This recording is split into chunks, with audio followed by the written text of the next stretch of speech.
Әнкарада 14 сәгать исәнмесез мөхтәрәм тыңлаучылар. Бүген 2025 елның 20 ноябрь пәнҗешәмбе көне.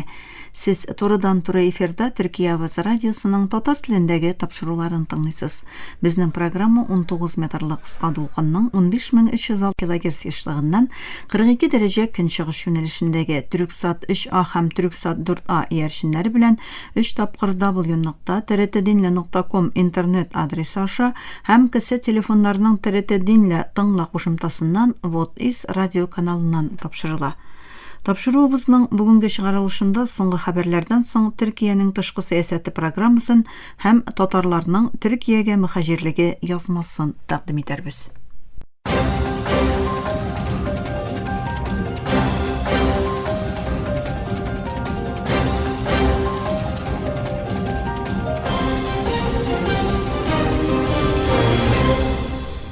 Соңгы хәбәрләр белән башлыйбыз.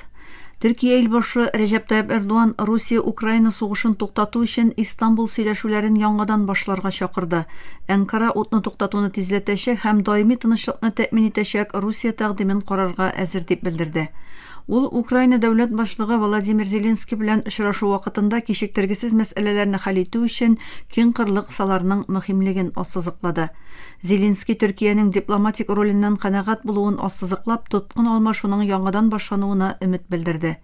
Мәскәү исә сөйләшүләрне дәвам итәргә ачык булуын җиткерде. Шул вакытта кичегүләр өчен Киевны гаепләде. Эрдоган бу елның башында Истанбулда үткән сөйләшүләрдә ирешелгән алгарышны искә төшерде. Төркия илбашы Рәҗәп Тайип Эрдоган тышкы эшләр министры урынбасары Нух Йылмазны Төркиянең Димәшектәге илчесе итеп билгеләде. Бу 13 елдан соң ясалган беренче билгеләү.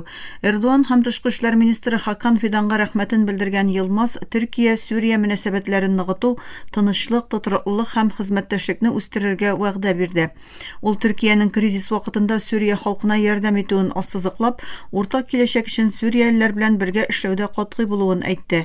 АКШның Төркиядәге илчесе һәм Сүрия махсус вәкиле Том Барк исә Йылмаз белән Сүриядәге тарихи миссиясе кысаларында эшләүне көтүен җиткерде.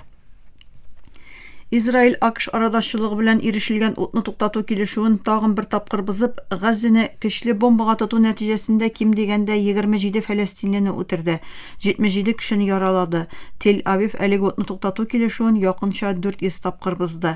Израиль һөҗүмнәре Газза шәһәренә һәм Хан Юнуска булган. БМО идарәсендәге бер клуб һәм күченеп килгән гаиләләр сыенган бер дини бинаны да кертеп, утны туктату килешүе кысасында билгеләнгән зоналардан тыш районнарга һөҗүм ясалган. Һөҗүм Сугуд Гарәбстаны тәхет варисы Мөхәммәд бин Сәлманның Вашингтонга сәфәре белән бер вакытка туры килде. Хамас әлеге һөҗүмне утны туктатуны какшаткан хәтәр адым дип гаепләде. АКШ илбашы Дональд Трамп җинси җинаятчы Джеффри Эпштейн турындагы документларны бастыруны мәҗбүри кылган канунга кул куйды. Бу адым сәяси басымнар астында айлар буе дәвам иткән каршылыкның тәмамлануын аңлата. Канун АКШ Гадәләт министрлыгыннан Эпштейнга кагылышлы бөтен документларны һәм язышуларны 2019 елдагы үлем тикшерүендә кертеп 30 көн эчендә ачыклавын таләп итә. Бары тик корбаннарны яклау яки дәвам иткән тикшерүләр өчен шикләнгән цензурага рөхсәт бирелә. Трамп элегрәк бу документларны бастырудан баш тарткан иде. Бу адым демократлар, төп җумһуриятчы һәм элекке Трамп берлектәшләре дә урын алган ике партиялы коалиция тарафыннан формалаштырылган үзгәрешне күрсәтә.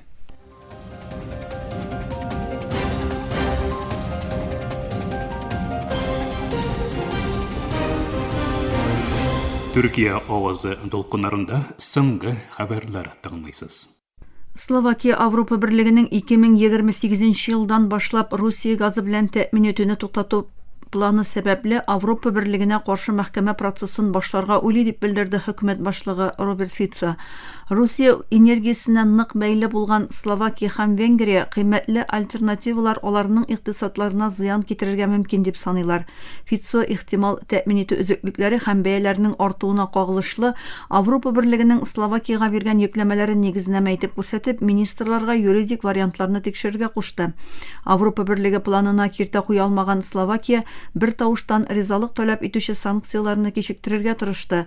Фицо шулай ук тундырылган Русия активларын Украинага 162 миллиард доллар күләмендә кредит өчен файдалану тәкъдименә дә каршы чыкты. Израиль парламенты БМО төркеменең су һәм электрга ирешүен киртәләмәкче була. Хәбәрләргә караганда, Израиль Кнессеты беренче укылышта Берләшкән Милләтләр Оешмасының Фәләстин кочакларына ярдәм һәм мәшгульлек агентлыгын электр һәм су белән тәэмин итү тыю турындагы канун проектын раслаган. Шәршәмбе көнне канун проекты 28 уңай һәм 8 каршы тавыш белән беренче укылыштан үткән.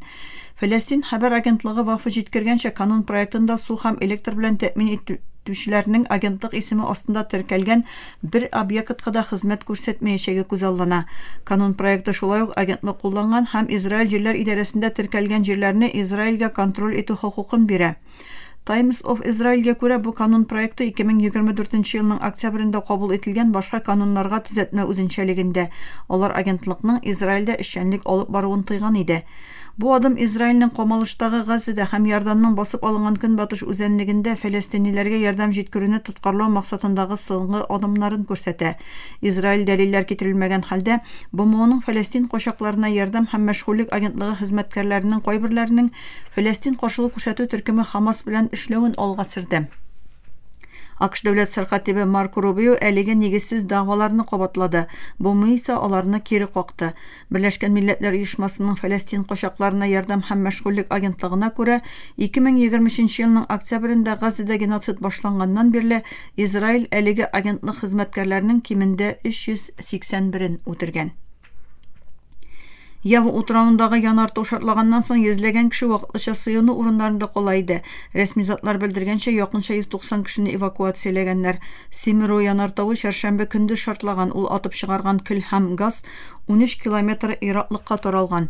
Рәсми затлар кисәтү дәрәҗәсен иң югарыга күтәргән. Афат агентлыгы вәкаләтлесе Султан Сәяфат белдергәнчә, шартлаудан соң якынча 900 кеше мәктәпләрдә, мәчетләрдә һәм авыллардагы сыену урыннарына күчерелгән. Семиро 2021 елда шартлаганда 50дән артык кешенең гомерен өзгән һәм 5000дән артык йортка зыян китергән, якынча 10,000 кеше күчерелгән иде. Индонезия континенталь плиталар тоташкан, вулкан һәм сейсмик активлык күзәтелгән Тын океанның ут мөҗрәсендә урнашкан.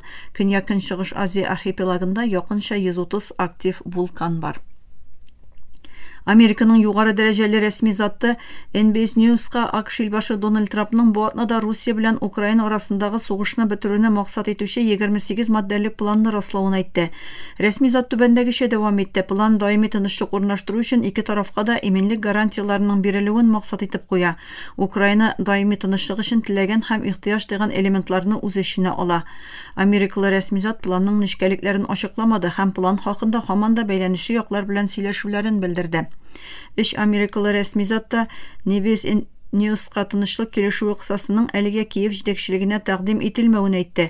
Ике Америкалы рәсми зат, бер Европалы рәсми зат һәм Украина хөкүмәтенә якын бер чыганак җиткергәнчә, АКШ армиясеннән вәкиллек армия сәркатибы Даниэль Дрискул лидерлыгында шәршәмбе көнне ике максат белән Киевка юл тотты. Бу максатлар түбәндәгеләр: хәрби стратегия һәм технология мәсьәләләрен сөйләшү һәм җитәкчелекнең тынычлык урнаштыру барышын кабат башлату инициативасын хуплау. Америкалы рәсми зат Киевка ясалган бу сәфәрне Ак йортның тынычлык урнаштыру сөйләшүләрен кабат башлату тырышлыгының бер өлеше дип атады. Ләкин Кремль сүзчесе Дмитрий Песков Дрискольның Киевтагы сөйләшүләреннән соң Русияның Дрискол белән сөйләшү планы турындагы сүзләренә мондый план юк диде. Бу вазгыять исә АКШ илбашы Трамп һәм Русия лидеры Путин августта Аляскада уздырган мөһим очрашудан соң алгарышның булмавын күрсәтә. Мөхтәрәм тыңлаучылар, сез Төркия авазы дулкыннарында соңгы хәбәрләр белән таныштыңыз.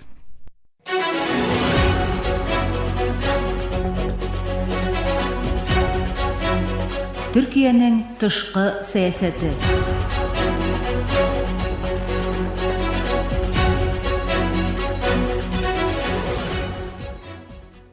Мөхтәрәм тыңлаучылар, Төркиянең тышкы сәясәте исемле тапшыру тезмәбезнең чираттагы чыгарылышында халыкара мөнәсәбәтләр белгече, фәннәр докторы Җәмил Дуачипекнең Әхмәт Шаранның АКШ сәфәре исемле аңлатмасын тәкъдим итәбез.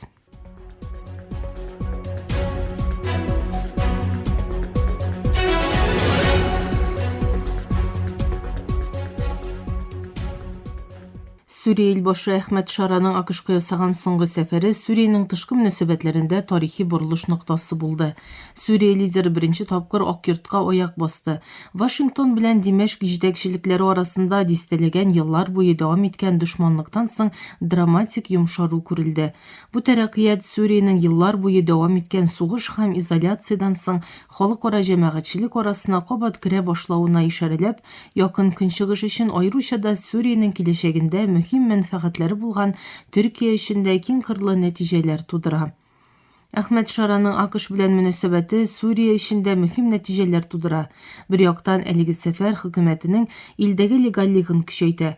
Сугыштан туйган шактый Сүрияле Вашингтон җитәкчелеге тарафыннан матур кабул итүнең санкцияларны җиңеләйтүне һәм яңа ярдәмнәрне аңлатачагын, икътисад үсешенә һәм көндәлек тормышның яхшырачагына китерәчәген өмет итә. Шәһәрләрдә утларның кабат януы һәм эшләрнең кабат җайга салыну ихтималы кешеләрдә сирәк күзәтелүче оптимистлык хис тойгысын уята.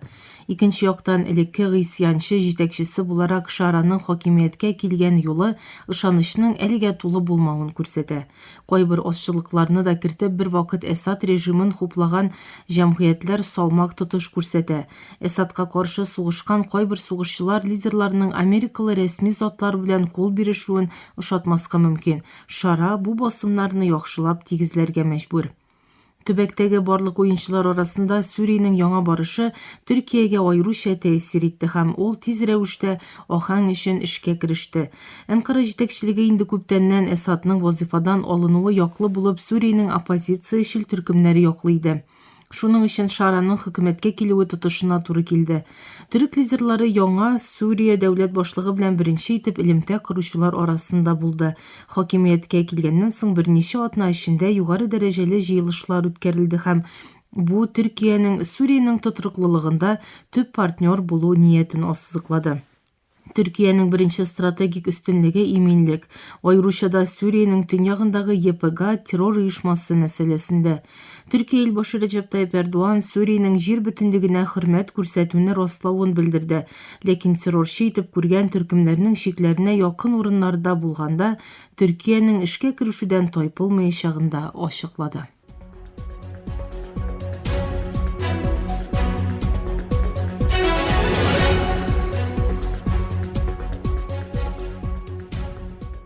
Төркияне кызыксындыручы икенче мәсьәлә дә Сүрия халкының язмышы. Төркия 3,5 миллион артык сүрияле качакны кабул итте һәм халыкның туган ягына кайтуын кулайлаштыруга караган басымы көннән-көн арта.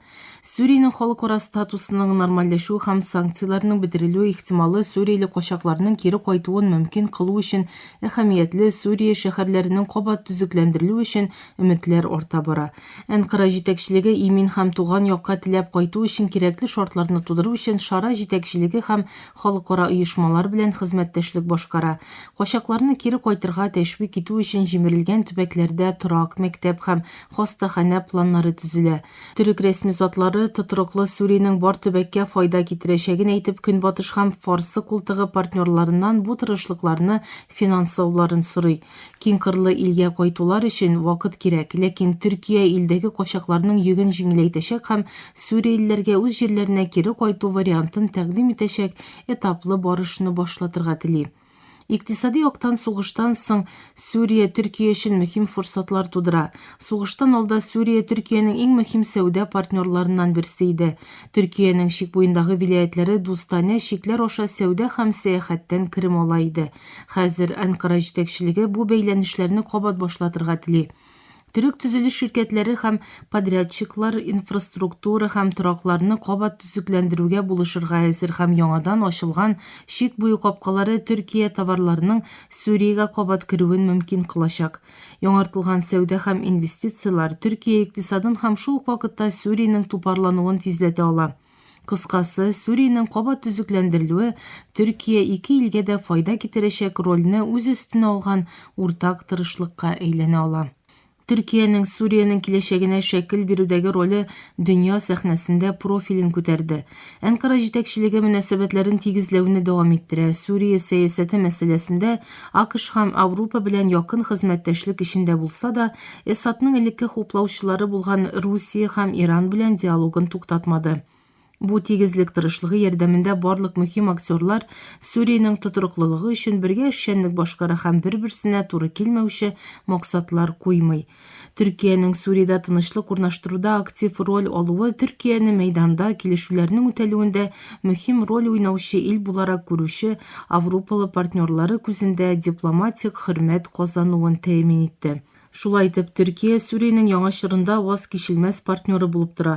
Анкара җитәкчелеге бөтенлеген саклаучы, тынычлыкта яшәүче һәм Төркиянең мәнфәгатьләре белән хезмәттәшлек башкаручы күрше күрергә тели.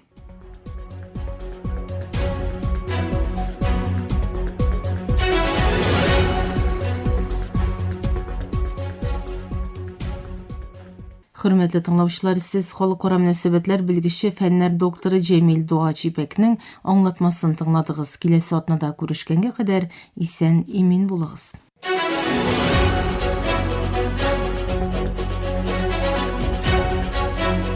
Төркиянең тышкы сәясәте.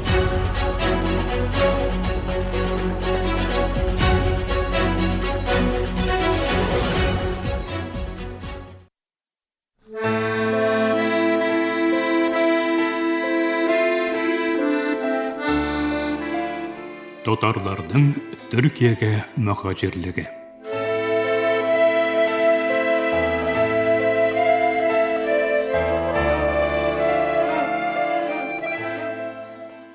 Мөхтәрәм тыңлаучылар, Төркиягә татар һиҗрәтенә багышланган тавышы дизмәбезнең бүгенге 47нче бүлегендә дә Мөхәммәд Гаяз Исхакый турында сөйләшүебезне дәвам итәбез. Польшада яшәгән дәврдә Гаяз Исхакый еш кына чит илләргә сәяхәт итә. Бу сәяхәтләр ял итү максаты белән түгел, милли эшләр белән була. Шундый сәяхәтләрнең берсе 1931-1932 елларда Фәлестин дәүләтенә була. 1933 елда язылган Ислам мәмләкәтләрендә мәкаләләр циклы, мәкаләләр җыентыгы Исхакыйның Фәлестин, Мисыр, Сүрия һәм Төркиягә сәяхәте вакытында алган тәэсирләренә, сәяси күзәтүләренә һәм идеологик нәтиҗәләренә нигезләнгән мөһим документларның берсе. Әсәр 20нче гасыр башындагы ислам дөньясының геосәяси халатын, колониаль сәясәт, большевизм һәм милли таркалу нәтиҗәләрен тирәнтен ача. Исхакый үз язмасын Беренче бөтен дөнья сугышыннан соңгы глобаль үзгәрешләрне бәяләүдән башлый. Аның фикеренчә, сугыш нәтиҗәсендә ислам дөньясы гасырлар дәвамында уртак дини, мәдәни һәм сәяси майдан булып килгән бу киңлек таркаулы хәлгә килеп төшкән. Халифәлекнең юкка чыгарылуы мусульман халыкларны бердәм байрак астыннан айырып, аларны вак дәүләтләргә бүлеп ташлый. Исхакый бу хәлне яңа геосәяси чынбарлыкның төп трагедиясе итеп күрә. Ул гарәп-төрек мөнәсәбәтләренең бозылуын, бу каршылыкның нигездә тышкы көчләр тарафыннан ясалма рәвештә көчәйтелүен билгели. Төрекләр һәм гарәпләр 1000 ел дәвамында бер дәүләт системасы эчендә яшәгән халыклар, сугыш һәм колониаль пропаганда нәтиҗәсендә бер-берсенә каршы куела. Исхакый бу каршылыкны ислам дөньясын таркату өчен махсус файдаланган стратегик корал дип атый. Аңынча, гарәпләрнең төрекләргә, төрекләрнең гарәпләргә үпкәсе тарихи ихлас дошманлык түгел, сәяси манипуляция нәтиҗәсе.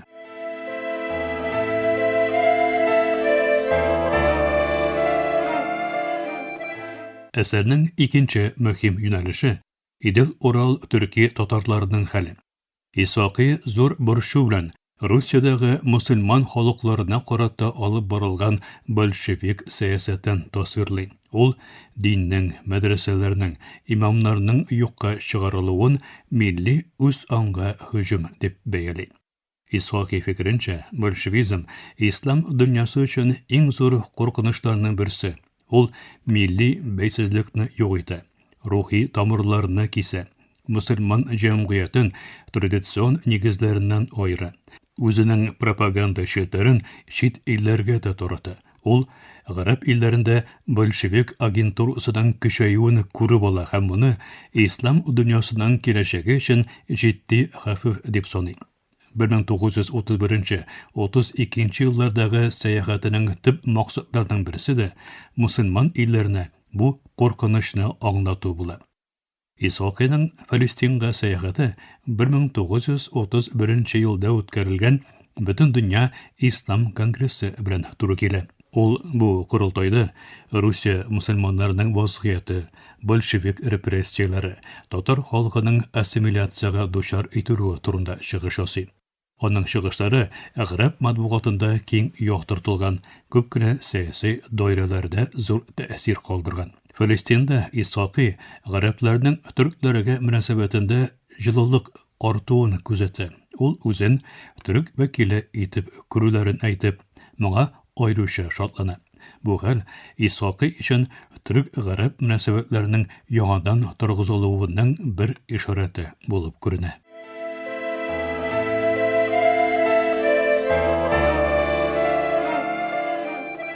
Сәяхәтнең аеруча нәтиҗәле пункты Мысыр. Каһирәдә Исхакый күп санлы лекцияләр укый, матбугатта чыгышлар ясый, ислам дөньясына багышланган мәкаләләр яза. Аның активлыгы нәтиҗәсендә Мысырның дини һәм сәяси даирәләрендә большевизм куркынычы турында фикер үзгәреше күзәтелә. Аеруча әһәмиятле вакыйга Мысыр Шәйхелисламының СССР Советлар Берлеге сәясәтенә каршы чыкмакчы булуы. Исхакый моны үзенең иң зур җиңүләреннән берсе дип бәяли һәм бу вакыйганы мусульман дөньясының уянуы өчен символик адым итеп күрә.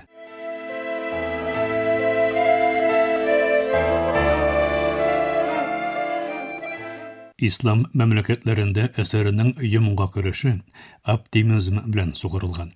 Исхакый төрле илләрдәге каршылыкларга карамастан, ислам дөньясының яңадан берләшү мөмкинлеге бар дип саный. Ул төрекләр, татарлар, гарәпләр арасындагы рухи кардәшлекне искә төшерә һәм бу кардәшлекнең яңадан ныгый башлавын күрә. Исхакыйның төп нәтиҗәсе ислам дөньясының торгызылуы бердәмлеккә, аңлашуга, үзара хөрмәткә һәм тышкы көчләргә бирешмәүгә бәйле.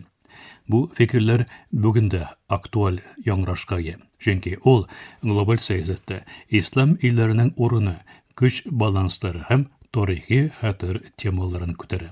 Гаяз Исхакыйның ислам мәмләкәтләрендә әсәре гади сәяхәтнамәңдә түгел, 20-нче гасыр башындагы ислам дөньясының зур кризисын тасвирлаган көчле публицистик документ дип әйтергә мөмкин. Мөхтәрәм таңчылар, фәннәр докторы Ильяс Мифтахов әзерләгән тапшыру тезмәбезнең киләсе чаралышында очрашу өмете белән исән иман булыгыз.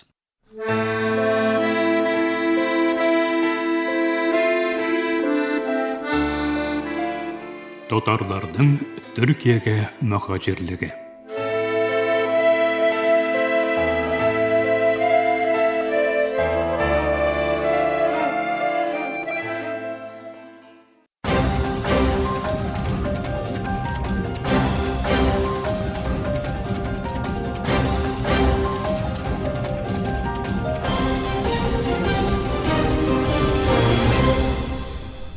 Мөхтәрәм тыңлаучылар, Төркия Ваз радиосының татар телендәге тапшырулары шушының белән ахырына якынлашты. Безнең программа һәр көн Төркия һәм Казан вакыты белән көндезге сәгать 2дә 19 метрлык кыска дулкынның 15360 кГц яшьлыгыннан Түрксат 3А һәм Түрксат 4А иярченнәре белән 3 тапкыр www.trtdinla.com интернет адресы аша һәм кесә телефоннарының TRT Dinla тыңла кушымтасыннан WhatIs радио каналыннан тапшырыла. Без сезнең белән саубуллашабыз, эфирда киләсе очрашуга кадәр.